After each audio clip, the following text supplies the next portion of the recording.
రోసే గారు చనిపోయిన తర్వాత వాస్తవంగా వైశ్యులు ఎదుర్కొంటున్న సమస్యలు ప్రభుత్వం దృష్టికి తీసుకొచ్చే పెద్దయినా లేకుండా పోయారు. ఇన్ఫాక్ట్ ఈ మీటింగ్ వచ్చే ముందర మీడియా మిత్రులతో మాట్లాడుతా ఉన్నా. ప్రతి సంవత్సరం రోసే గారికి పుట్టినరోజు నాడు మటుకు ఫోన్ చేశాడు. గురువు గారు ఎలా ఉన్నారు, గవర్నర్ గా ఉన్నారు, గవర్నర్ గా దిగి ఆయన టర్మ్ అయిపోయిన తర్వాత కూడా మాట్లాడారు. ఎలా ఉన్నావు అనేవారు. సార్ మీరు లేని లోటు కంపడుతుంది శాసనసభలో, నవ్వుతా అనేవారు. ఎందుకు అనేవారు. అందరూ వీధి రౌడీలు వచ్చారు సార్, ఇప్పుడు అంతా టేబుల్ ఎక్కుతారు, కుర్చీలు ఎక్కుతున్నారు. మీరున్నప్పుడు నేను చాలా యంగ్స్టర్ ని, అంటే నా వయసు అప్పుడు 10-12 సంవత్సరాలు, అంటే రాజకీయాల అవగాహన వచ్చిన దగ్గర నుంచి నేను అసెంబ్లీ సెషన్ లో క్లోజ్ గా ఫాలో అయ్యేవాడు.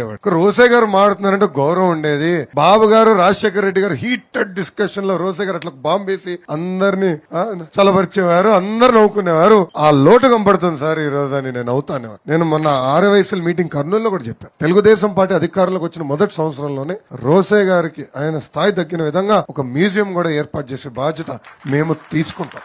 ఎందుకంటే ఆయన చాలా సేవ చేశారు, రాష్ట్రానికి, సమాజానికి చాలా సేవ చేసిన వ్యక్తి. ఆయన చాలా గొప్ప వ్యక్తి. ఇప్పుడు ఆ గ్యాప్ అనేది వాస్తవంగా రాజకీయాల్లో కంపడుతుంది.